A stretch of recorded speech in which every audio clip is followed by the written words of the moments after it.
ரொம்ப கசப்பு இல்லாமல் பாகக்காய் தொக்கு செய்யணுமா? அப்போ இந்த முறையில் செஞ்சு பாருங்கள். தேவையான அளவு பாவக்காய் நல்லா கழுவிட்டு உள்ளே இருக்கிற விதை எடுத்துகிட்டு இந்த மாதிரி ஸ்லைஸாக ரவுண்டாக கட் பண்ணி வச்சுக்கோங்க.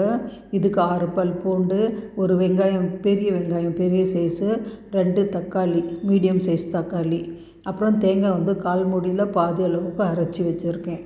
இப்போ செய்கிறது பார்க்கலாம். அடுப்பு பற்ற வச்சுட்டு பேன் வச்சுக்கோங்க. இதில் ஒரு 5 ஸ்பூன் எண்ணெய் அளவுக்கு போட்டுக்கோங்க. வரமிளகா 3, ஒரு 1/4 ஸ்பூன் அளவுக்கு கடுகு. இது நல்லா வெடிக்கட்டும், வரமிளகா வறுபடட்டும். இப்போ இதில் முழு பூண்டு நான் போட்டிருக்கேன். உங்களுக்கு முழு பூண்டு வேணான்னா தேங்காயிலேயே ஒரு 6 பல் பூண்டு அரைச்சி எடுத்துக்கோங்க. முழுசாக பூண்டு போட்டால் இது நம்ம சாதத்தில் பிசைஞ்சு சாப்பிடும்போது அந்த பூண்டோட டேஸ்ட்டு நல்லாயிருக்கும். பாருங்கள், இப்போ கட் பண்ணி வச்சுருக்கிற வெங்காயம், ஒரு பெரிய சைஸ் வெங்காயம் நான் கட் பண்ணியிருக்கேன். சின்னதாக இருந்தால் 2 வெங்காயம் கட் பண்ணிக்கோங்க. நல்ல பொடியாக கட் பண்ணிக்கோங்க. நம்ம எந்த மசாலாவும் அரைச்சி போடலை, தேங்காய் மட்டும்தான் அரைச்சிருக்கோம். இது ஓரளவுக்கு கண்ணாடி பதத்துக்கு வதங்கட்டும். கொஞ்சமாக கருவேப்பிலை வாஷ் பண்ணிவிட்டு போட்டுக்கிட்டேன். இதையும் நல்லா வதக்கிக்கோங்க. ரொம்ப ப்ரௌனாக வர தேவையில்லை, ஓரளவுக்கு மீடியமாக வதங்கினா போதும்.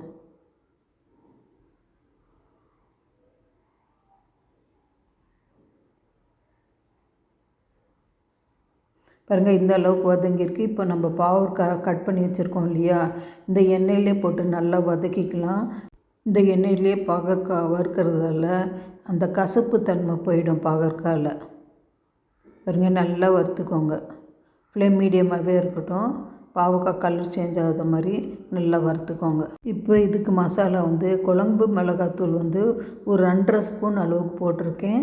உப்பு தேவைக்கு தகுந்த மாதிரி உப்பு போட்டுக்கோங்க. நம்ம குழம்பு மிளகாத்தூளும் நான் காஷ்மீரி சில்லி பவுடர் மட்டும்தான் போடுறேன், வேறு எந்த மசாலாவும் போடலை. பாருங்கள், இப்போ இந்த மசாலா போட்டு தக்காளி கட் பண்ணி வச்சுருக்கோம் இல்லையா, அதையும் போட்டு நல்லா வதக்கிக்கலாம்.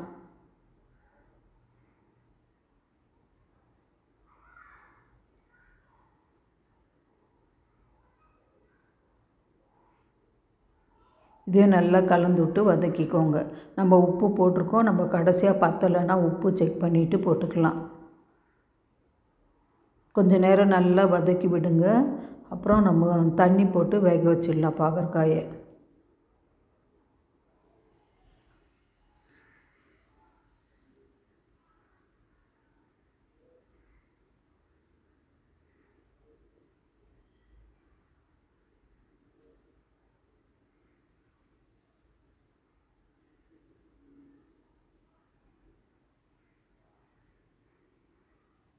நல்லா கலந்து விடுங்க. அடியிலேருந்து கொஞ்சம் நல்லா கிளறி விடுங்க, அடி பிடிக்காத மாதிரி. இப்போ ஒரு ஸ்பூன் அளவுக்கு காஷ்மீரி சில்லி பவுடர் போட்டுக்கலாம். இது கலர் கொடுக்கறதுக்காக. நான் மஞ்சத்தூள்லாம் எதுவுமே போடலை. நான் குழம்பு மிளகாத்தூள் போட்டேன் இல்லையா, அது மட்டும்தான். காரம் நான் 3 வரமிளகா போட்டிருக்கேன். உங்களுக்கு காரத்துக்கு ஏற்ற மாதிரி வரமிளகா போட்டு தாளிச்சிக்கோங்க. வேணுன்னா நீங்கள் கொஞ்சம் மிளகாத்தூள் கூட போட்டுக்கலாம்.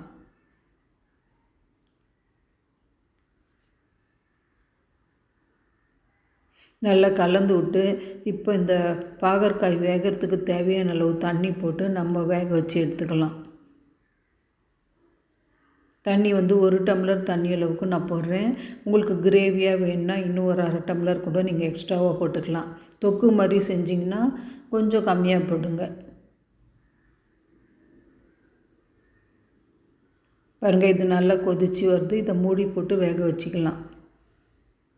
ஒரு 10 நிமிஷம் வேகட்டும், அப்புறம் ஓப்பன் பண்ணி பார்க்கலாம். இப்போ ஃப்ளேம் கொஞ்சம் ஹை பண்ணிக்கோங்க. பாருங்கள், நல்லாவே பாகற்காய் எல்லாமே வெந்து மசாலாவோடு கலந்து வந்துடுச்சு. இப்போ நம்ம அரைச்சி வச்சுருக்கோம் இல்லையா தேங்காய் விழுது, அதையும் போட்டுக்கலாம். பாருங்கள், இது போட்டு நல்லா கலந்து விட்டு இதில் கொஞ்சமாக நம்ம தண்ணி போட்டுக்கலாம். கடைசியாக கொஞ்சமாக புளி டேஸ்ட்டுக்கு போடுறேன் நான். உங்களுக்கு புளி வேணுன்னா கூட போடலாம், புளி போடாமையும் செய்யலாம். இந்த தொக்கு புளி போட்டு செஞ்சோன்னா இன்னும் கொஞ்சம் கூட கசப்பு இல்லாமல் நல்ல டேஸ்ட்டாகவும் இருக்கும். சாதத்தில் பிசைஞ்சு சாப்பிட்டா ரொம்ப சூப்பராக இருக்கும். பாருங்கள், இதுக்கு ஒரு 1/2 டம்ளர் தண்ணி அளவு போட்டுக்கிறேன். இது கொஞ்சமாக கிளறி விடுங்க. நான் சின்ன சைஸ் ஒரு நெல்லிக்காய் சைஸ் அளவு புளி தான் எடுத்திருக்கேன். ரொம்ப அதிகமாக புளி வேணாம். ஊற போட்டு வச்சுருக்கேன். நம்ம கடைசியாக புளி கரைச்சி போட்டுக்கலாம். ரொம்ப கம்மியாக கொஞ்சம் சின்ன சைஸ் நெல்லிக்காய் அளவுக்கு எடுத்துக்கோங்க புளி. பாருங்கள், உப்பு பத்தலைன்னா செக் பண்ணி போட்டுக்கோங்க. கொஞ்சமாக பத்தலை, நான் கொஞ்சமாக உப்பு போட்டுக்கிறேன். இது கொஞ்சமாக கலந்து விட்டு கொஞ்சம் கொதிக்க வைக்கலாம். ஒரு 2 நிமிஷம் போதும். 2 நிமிஷம் வச்சுட்டு அப்புறம் புளி கரைசல் போட்டுக்கலாம்.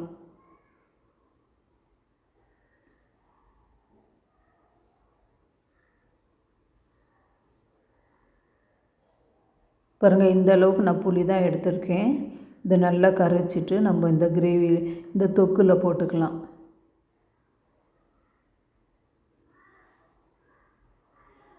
இதை நீங்கள் தொக்கு மாதிரி வேணும்னா திக்காக காய்ச்சிக்கோங்க.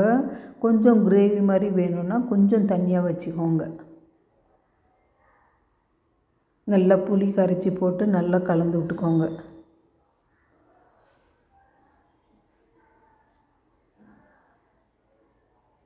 இது நல்லா கொதி வரட்டும். அதுக்கப்புறம் நம்ம அடுப்பை ஆஃப் பண்ணிக்கலாம். இப்போ ஒரு 2 நிமிஷம் மூடி போட்டு வச்சுருக்கேன். இந்த புளியோட பச்சை வாசனை போகட்டும். பாருங்கள், எப்படி இந்த தொக்கு எப்படி கொதித்து எப்படி திக்காக வருது பாருங்கள். ரொம்ப ரொம்ப டேஸ்ட்டாக இருக்கும். சாதத்தில் பிசைஞ்சு சாப்பிட்டிங்கன்னா எவ்வளோ சாதம் சாப்பிட்றீங்களே தெரியாது, அவ்வளோ உள்ளே இறங்கும். கடைசியாக கொத்தமல்லி கொஞ்சமாக வாஷ் பண்ணிவிட்டு பொடியாக கட் பண்ணி போட்டு அடுப்பை ஆஃப் பண்ணிக்கலாம்.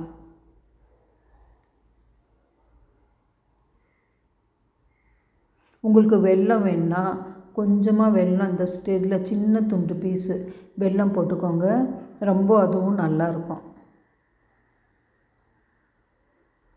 பாருங்கள், சூப்பரான பாகற்காய் தொக்கு பாருங்கள். சாதத்தில் அப்படியே பிசைஞ்சு சாப்பிட்டா ரொம்ப ரொம்ப டேஸ்ட்டாக இருக்கும். இது குழந்தைங்களும் விரும்பி சாப்பிடுவாங்க. கசப்பெல்லாம் கொஞ்சம் கூட இருக்காது இந்த மாதிரி செஞ்சிங்கன்னா. நான் செஞ்ச இந்த மெத்தடில் நீங்களும் செஞ்சு பாருங்கள் எவ்வளோ திக்காகிடுச்சு குழம்பு. தொக்கு இன்னும் கொஞ்சம் கூட நான் திக்காக பண்ணிக்கிறேன். சாதத்தில் எதுவுமே சைட் டிஷ்ஷாக வேண்டாம். இதை அப்படியே பிசைஞ்சு சாப்பிட்டிங்கன்னா அவ்வளோ சூப்பராக இருக்கும். இந்த பூண்டு இருக்குது இல்லையா, முழுசாக அந்த பூண்டு கூட நீங்கள் சாதத்தில் பிசைஞ்சு சாப்பிட்டு பாருங்கள் எவ்வளோ டேஸ்ட்டாக இருக்கும்ன்ட்டு. இந்த மாதிரி ஒரு முறை நீங்களும் செஞ்சு பாருங்கள். என் சமையல் உங்களுக்கு பிடிச்சிருந்ததுன்னா கௌசி குக்கிங் சேனலுக்கு லைக் பண்ணுங்கள், கமெண்ட் பண்ணுங்கள், ஷேர் பண்ணுங்கள், சப்ஸ்கிரைப் பண்ண மறந்துடாதீங்க. அடுத்த சமையலில் பார்க்கலாம். ஓகே, பாய். பாருங்கள், அடுப்பை ஆஃப் பண்ணிட்டேன்.